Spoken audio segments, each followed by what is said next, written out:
So, do you actually choose a gemstone, or does a gemstone actually choose you? One of my subscribers of Purab's Astrology obviously had commented and asked a question in those lines, that how is it decided that we will get a good gemstone or a bad gemstone? Right. So I thought it's time for me to open up and reveal the secret of selection of gemstones, how every gemstone that you are wearing, you have worn and you shall wear in the future is already predestined, and it will be with you only till that time when it is required. No matter how much ever you think that I will wear my gemstone in troubled Mahadasha period, bad time, but when your time is bad, all the gemstones will go away. When the time is good, all the gemstones will come to you and support you. So it's all about your fortune, it's all about your destiny, and this video is going to be very interesting.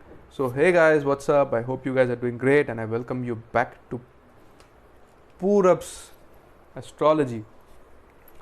Guys, whenever we see what sort of an experience we'll be getting from gemstones, we have to first see the second house of your horoscope, because the second house shows the gems and jewelries that you can collect in this life. The fifth house of your horoscope, because the fifth house is the house of luck, divine support, and also purva punya, the good deeds that you have done in your previous life. And the next house is the ninth house of fortune, bhagya, the blessings of God, the blessings of Guru, the blessing of an astrologer. All these things can be seen from the ninth house. So now, for example, you are a person who has Ketu in the second house, or Rahu in the second house, or Saturn in the second house. These planets creates a sort of aversion tendency or delay tendency towards the significance of the house where it is placed.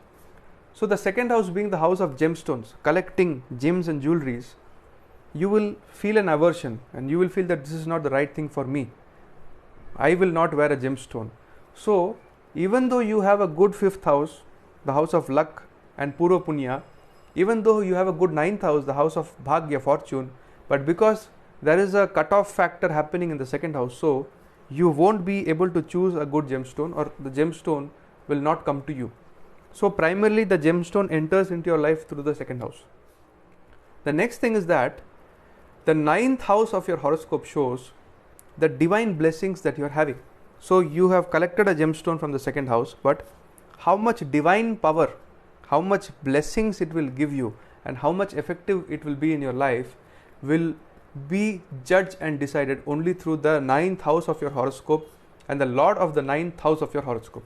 So if there is any connection between the ninth house and the second house, that is the second lord in the ninth house or the ninth lord in the second house, or the conjunction of the second house lord and the ninth house lord in the fifth house, the 10th house, the 11th house, it becomes a very auspicious combination for you to get good results from your gemstone.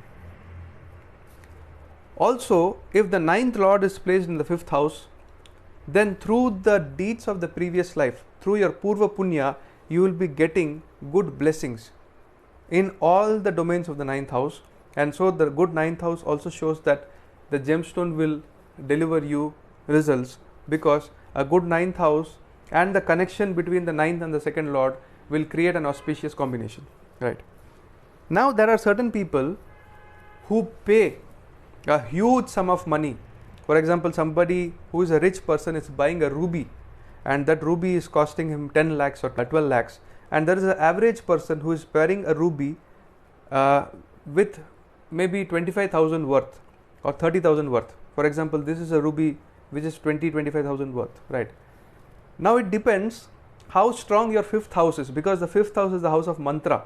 So ultimately you have to take the gemstone, you have to sanctify it, purify it, and you have to chant the mantra of the planet, right?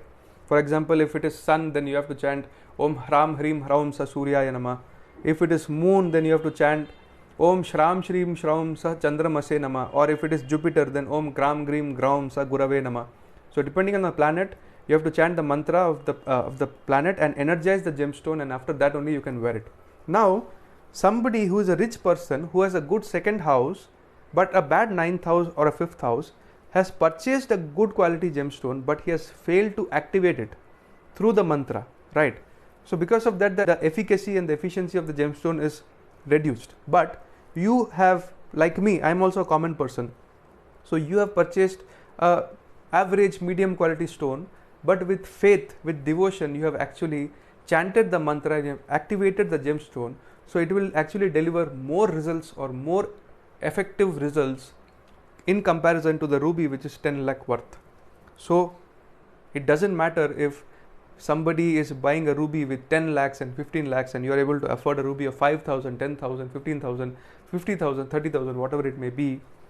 Comparative scale, if the second house is good, somebody has purchased a costly gemstone, but owing to a bad 5th house and 9th house, he is not able to activate it properly, and your second house is bad, so you are able to purchase an average quality gemstone, but the 9th house is good, the divine support is there, the 5th house is good, the purva punya and the blessing of mantra is there, so you are activating your gemstone and you are getting good results out of it.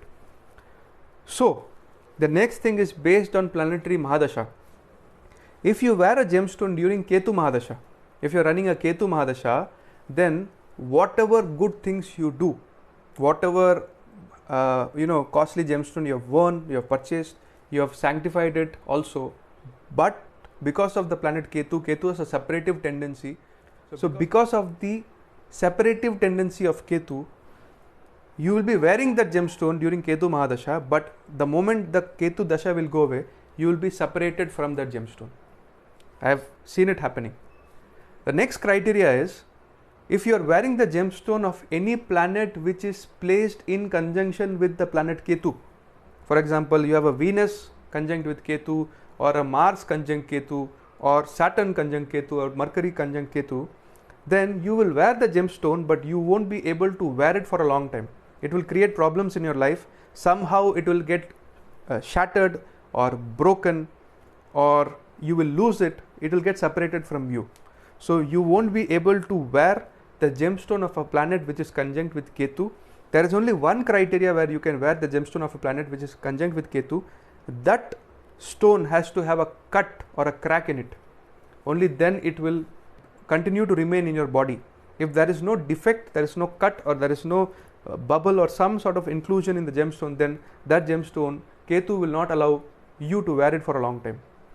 So I hope I have answered in certain detail about the mystical secrets of gemstones and how it influences and impacts our life, and what are the criteria where we are able to wear it and not wear it. So I hope this video enlightened you. This is Purab signing off from Purab's Astrology. Take care of yourself. Adios. Jai Hind. Jai Bharat.